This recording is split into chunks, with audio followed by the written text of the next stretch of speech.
Students, good morning. ચાલો હવે આજે આપણે જોઈએ આગળના કોસ્ટ. બરાબર, તો એમાં પહેલું છે ઓપોર્ચ્યુનિટી કોસ્ટ. ઓપોર્ચ્યુનિટી કોસ્ટ એટલે કેવું છે કે એક ઇકોનોમિક રિસોર્સ છે. બરાબર છે, જેટલા બી ઇકોનોમિક રિસોર્સિસ છે એની અંદર જ્યારે સ્કાર ઊભું થાય, બરાબર છે, એટલે કે અછત, જે રિસોર્સિસ છે એની અછત ઊભી થાય. બરાબર છે, અને એમાં કેવું હોય કે એના અલ્ટરનેટ યુઝીસ પણ હોય. બરાબર છે, તો આપણે એને પ્રેક્ટિકલી જોઈએ કે એક અલ્ટરનેટિવ એક્સ છે, બરાબર, અને એક અલ્ટરનેટિવ વાય છે. બરાબર છે, તો જ્યારે અલ્ટરનેટિવ એક્સ જે છે એની અછત જ્યારે થાય, બરાબર, એની સ્કારસિટી જ્યારે થાય, તો આપણે એનું અલ્ટરનેટિવ જે વાય છે એનો આપણે યુઝ કરી શકીએ. બરાબર, હવે કોઈને એવું હોય કે અલ્ટરનેટિવ વાયનો યુઝ કરતા હોય, બરાબર છે, હવે એની અછત થાય ને તો એ શું કરી શકે કે અલ્ટરનેટિવ જે એક્સ હોય ને, બરાબર, એનું અહીંયા યુઝ કરી શકે. બરાબર છે, એટલે જ્યારે જે રિસોર્સિસ છે, બરાબર છે, એનો એક પર્પઝને માટે અહીંયા યુઝ થતો હોય. બરાબર છે, હવે માની લો કે એનું બીજા પર્પઝ માટે એનો યુઝ આપણે નહીં કરી શકીએ. ઓકે, હવે અહીંયા એક એક્ઝામ્પલ આપું તમને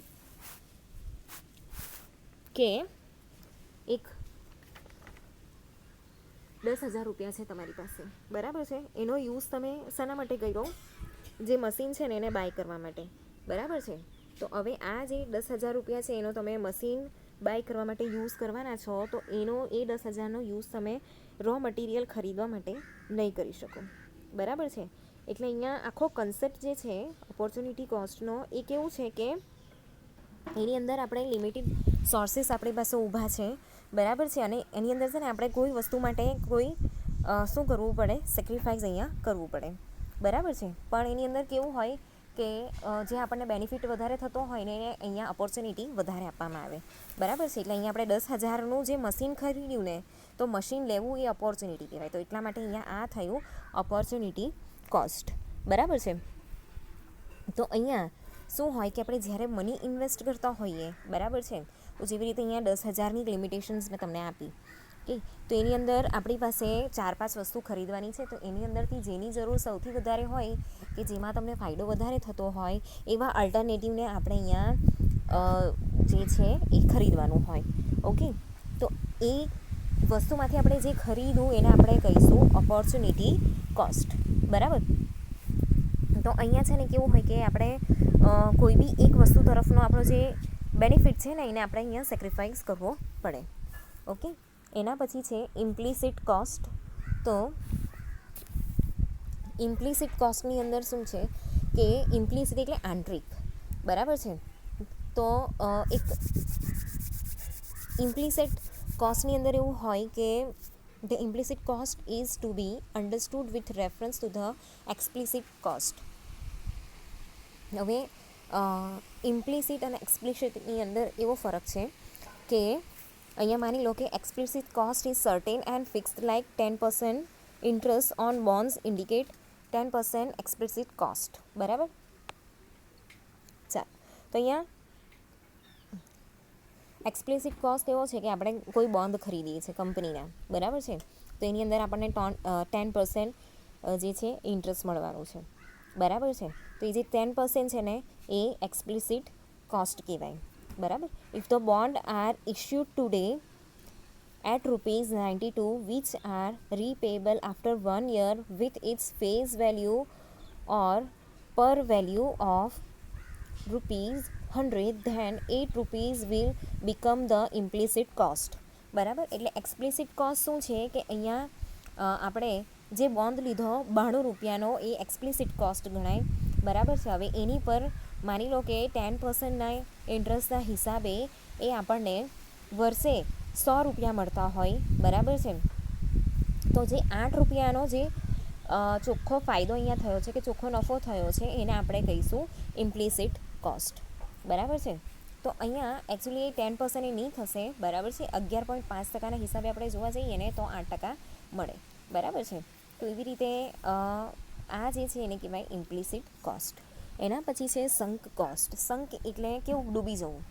બરાબર છે, એને આપણે રિકવર કરી શકીએ નહીં, કેમ કે કેવું હોય કે બિઝનેસની અંદર આપણે ઇન્વેસ્ટ કરીએ ને તો આપણે શાના માટે કરતા હોઈએ કે પ્રોફિટ માટે, એ રિકવર કરીએ છીએ, એનામાંથી પ્રોફિટ લઈએ છીએ, બરાબર છે. પણ આ જે સંક કોસ્ટ છે ને, બરાબર છે, એને આપણે રિકવર નથી કરી શકતા. કેમ કે અહીંયા કેવું હોય છે કે જે ગવર્મેન્ટ સ્ટેમ્પ ડ્યુટી આપણે પે કરીએ છીએ, રજિસ્ટ્રેશન ફી આપણે પે કરીએ છીએ, કન્સલ્ટન્સી ફી આપણે પે કરીએ છીએ, પ્રોજેક્ટ રિપોર્ટની જે ફી પે કરીએ છીએ, બરાબર. આ બધી વસ્તુ છે ને, આપણે આપણો પ્રોજેક્ટ આખો ચાલુ કરવો હોય, આપણી ફેક્ટરી ચાલુ કરવી હોય, ત્યારે આપણે એનો યુઝ આપણે કરીએ છીએ, બરાબર છે. તો આ બધાની પરમિશન લેવી પડે, લાઇસન્સ ફી જે છે એ આપણે લેવી પડે, બરાબર છે. ગવર્મેન્ટની અંદર એની કેટલીક પોલિસીસ છે, બરાબર છે, એને પેમેન્ટ કરવું પડે, એ ખરીદવું પડે. તો એ જે વસ્તુ છે ને, એની અંદર કેવું છે કે એ આપણે એની પાછળ જે પૈસા ખર્ચ્યા ને, આપણને પાછા નહીં મળે. પણ એના વગર આપણને ફેક્ટરી ખોલવાનો પરમિશન પણ નહીં મળે, બરાબર છે. એટલા માટે અહીંયા કેવું છે કે એ પાછળથી બી આપણને કેવું છે કે એક સેફટી આપે છે કે અમારી પાસે લાઇસન્સ છે, અમે રજિસ્ટ્રેશન કરાવ્યું છે, બરાબર છે, કે અમે જે સ્ટેમ્પ ડ્યુટી છે એ ભરેલી છે, પ્રોજેક્ટ રિપોર્ટ અમારી પાસે છે, એની ફી ભરી છે. એ સિવાય કેવું છે કે અહીંયા આપણને બીજો કોઈ ફાયદો થતો નથી. તો એટલા માટે એને કહેવાય સંક કોસ્ટ, બરાબર. હવે આપણે નેક્સ્ટ લઈએ બ્રેક ઇવન એનાલિસિસ, BEA, બરાબર, જેને શોર્ટમાં કહેવાય છે BEA.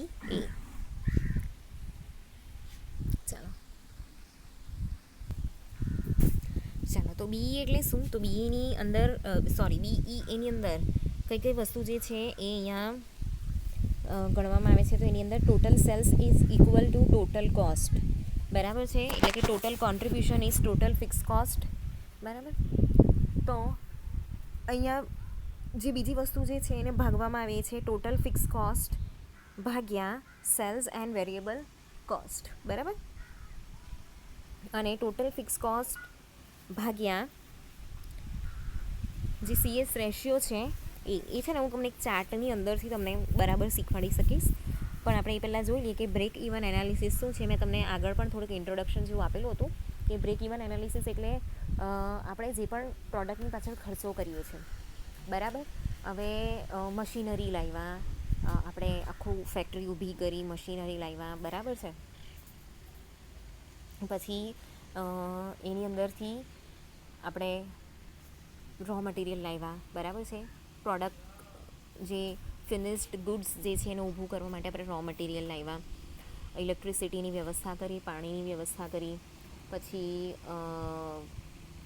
એવી રીતે બીજી બહુ બધી ફેસિલિટીઝ જે છે આપણે પ્રોવાઈડ કરવી પડે, બરાબર. હ્યુમન રિસોર્સિસનો આપણે યુઝ કરીએ છીએ, એ હ્યુમન રિસોર્સિસને પણ આપણે બહુ બધી વસ્તુ જે છે એ પ્રોવાઈડ કરવી પડે, બરાબર છે. ડિપેન્ડ કરે કે કેવું પ્રકારનું અહીંયા આપણું પ્રોડક્શન છે, બરાબર. હવે કોલ્ડ સ્ટોરેજની જરૂર હોય તો પછી આપણે એસીને બધાની પણ જરૂર પડતી હોય, બરાબર. હવે એને વામની જરૂર હોય તો આપણે હીટર લગાવવા પડે. ડિપેન્ડ કરે કે કેવી રીતે એ થાય છે, બરાબર. તો અહીંયા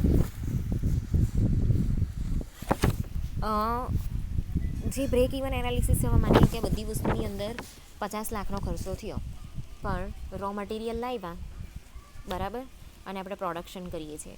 તો એક જે પ્રોડક્ટ છે, બરાબર, હવે માની લો કે 10 રૂપિયાનું બિસ્કિટનું પેકેટ, બરાબર છે, એ તમને 8 રૂપિયામાં પડતું હોય, બરાબર. ટોટલ પેકિંગની સાથે, માર્કેટિંગની સાથે, એડવર્ટાઇઝમેન્ટની સાથે 8 રૂપિયાનું પડતું હોય, બરાબર છે. અને એવા તમે માની લો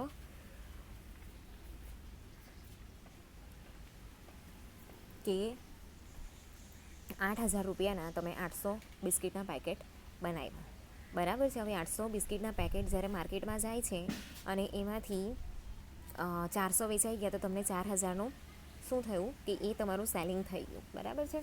પ્રોફિટ તો નહીં જ ગણાય હજુ પણ, કેમ કે આપણે 8,000 ઇન્વેસ્ટ કરેલા છે, બરાબર છે, અને હજુ 4,000નું જ વેચાયું છે. એટલે હજુ આપણે કેવું છે કે જે પ્રોડક્ટની પાછળ આપણે જે ખર્ચો કર્યો છે ને, ત્યાં સુધી બી નથી પહોંચ્યા, ઓકે. એટલે એ આપણે હજુ લોસમાં જ ગણાય છે, બરાબર. પછી ધીમે ધીમે કરીને માની લો કે આપણે 5,000 પર પહોંચ્યા, 7,000 પર પહોંચ્યા અને 8,000 પર આપણે પહોંચી ગયા, ઓકે. તો આ તો હું રૂપીઝમાં વાત કરું છું, પીસમાં વાત નથી કરતી, બરાબર છે. હવે આ જે 8 રૂપિયાની આપણને બિસ્કિટ પડી, બરાબર છે, એમાંથી માની લો કે 600 વેચાઈ ગઈ, ઓકે, અને આપણને 8,000 રૂપિયા મળી ગયા, બરાબર છે. તો આપણે જે પ્રોડક્ટની પાછળ ખર્ચો કરેલો છે ને એ આપણને મળી ગયો, તો એને આપણે કહીશું બ્રેક ઇવન પોઈન્ટ, BEP, બરાબર છે. એ જ મેં તમને કીધું કે BEP એટલે total sales is equal to total cost, બરાબર. આપણી જે ટોટલ કોસ્ટ થયેલી છે ને, બરાબર, એ પ્રમાણે આપણું ટોટલ સેલ્સ હોવું જોઈએ, ઓકે. એટલા માટે જે ટોટલ કોન્ટ્રીબ્યુશન છે એ is equal to total fix cost આપણું થવું જોઈએ, બરાબર. એની પાછળ જે પણ ખર્ચો થયો છે ને એ હિસાબે. તો એના પછી માની લો કે હજુ પણ આપણા કેટલા પીસ બાકી છે, 200 પીસ બાકી છે, એ વેચાયો અને પછી આપણને બીજા 2,000નો આપણે પ્રોફિટ થયો, એટલે 10,000 રૂપિયા થયા, ઓકે. એટલા માટે આપણે અહીંયા જોવા જઈએ તો આપણે બીજા 2,000નો પ્રોફિટ થયો, તો એ પ્રોફિટમાં ગણાય, બરાબર. તો આપણે assumptions of break even analysis છે ને એ જોઈએ તો all cost can be separated into fixed and variable components. તો અહીંયા છે ને જેટલા બી કોસ્ટ હોય ને એની છે ને 2 ભાગમાં અહીંયા વેચવામાં આવે, ફિક્સ કોસ્ટ અને વેરિયેબલ કોસ્ટ, જે આપણે ઓલરેડી જોઈ ગયા, ઓકે. હવે ફિક્સ કોસ્ટ છે ને એ કેવું હોય કે એ કોન્સ્ટન્ટ રેટું હોય, એનું જે વોલ્યુમ છે એ કોન્સ્ટન્ટ રેટું હોય, કે આપણી સેલરી છે, બરાબર, કે પછી આપણે આખા દિવસમાં ખાલી આટલું જ પ્રોડક્શન કરી શકીએ, એટલા એક આખા દિવસમાં આપણે 1000 બિસ્કિટ છે એનું જ પ્રોડક્શન કરી શકીએ, બિસ્કિટના એટલે પેકેટની સાથે, બરાબર છે. તો એવી રીતે આ છે ફિક્સ કોસ્ટ. ને એવી જ રીતે જે છે વેરિયેબલ કોસ્ટ, તો વેરિયેબલ કોસ્ટની અંદર શું થતું હોય કે એની અંદર ફ્લક્ચ્યુએશન આવ્યા કરે, બરાબર છે. એટલે અહીંયા છે ને જે એનો વોલ્યુમ છે ને એ પ્રપોઝનમાં હોય, બરાબર છે, એ ચેન્જ થયા કરે. તો સેલિંગ પ્રાઇસ છે ને એ પણ અહીંયા શું હોય કે એ કોન્સ્ટન્ટ હોય. તો જે આપણે પ્રોડક્ટની સાથે જે વસ્તુ મિક્સ થતી હોય ને એ અંશ ચેન્જ હોય, બરાબર, એ બી ચેન્જ થઈ શકે એવી નહીં હોય. The number of unit of sales will coincide with the units produced so that there is no opening or closing stock. તો અહીંયા કેવું છે કે જે નંબર ઓફ પ્રોડક્ટ છે જે સેલ થઈ ગઈ છે, બરાબર છે, એની અંદરથી આપણે જે પણ ખર્ચો કર્યો છે ને, બરાબર, એ આપણને મળી જવું જોઈએ. પ્રોડક્ટિવિટી પર વર્કર વિલ રિમેન અનચેન્જ. હવે કોઈ વર્કર હોય ને એની પ્રોડક્ટિવિટી બી છે ને એ અનચેન્જ હોય, બરાબર, એ એના મૂડ પર ડિપેન્ડ કરતી હોય. હવે એનું બહુ સારું મૂડ હોય ને તો એ કદાચ રોજના 100 કરતો હોય ને તો એ દિવસે 150 બી કરી નાખે, પણ એનું મૂડ નહીં હોય ને તો એ રોજના 100 કરતો હોય ને તો એ દિવસે એ માંડ 50 બી જેમ તેમ બનાવી દે, બરાબર છે. તો એવી રીતે જે વર્કર હોય ને વર્કરના મૂડની ઉપર બી કે લોકોની પ્રોડક્ટિવિટી પર બી આ વસ્તુ જે છે એ ડિપેન્ડ કરતી હોય છે, બરાબર. પછી એમાં કેવું હોય કે ફ્રેશર્સ હોય ને એ પહેલાં 80 કરતો હોય, પછી થોડોક ટાઈમ જાય એટલે 100 કરતો થઈ જાય, બરાબર. પછી જેમ જેમ એની અંદર પેલો પાવર આવતો જાય, બરાબર છે, કે હા કરવાનું છે, પેલું કરવાનું છે, એમ કરીને એની અંદર કેવું છે કે એની પ્રોડક્ટિવિટી વધતી જાય, તો એ રોજના કદાચ 150 બી બનાવી દે, બરાબર. there will be no change in the general price level.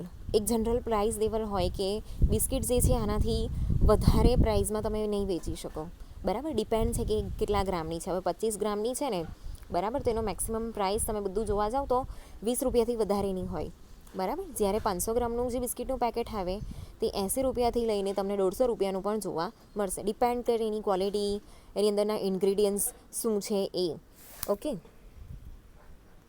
એમ આ જે બ્રેક ઇવન એનાલિસિસ છે, બરાબર, એના જો આગળ છે ને એક આકૃતિ તમને બતાવવા, એની અંદર આપણે આટલી વસ્તુ જે છે ને એ આ રીતે કન્સિડર કરવાની છે કે એસ એટલે સેલિંગ પ્રાઇસ યુનિટ પર યુનિટ, પછી વેરિયેબલ કોસ્ટ યુનિટ એટલે વી, પછી ફિક્સ કોસ્ટ પર પીરિયડ, પછી વોલ્યુમ ઓફ પ્રોડક્શન એટલે ક્વોન્ટિટી, બરાબર, એટલે ક્યુ.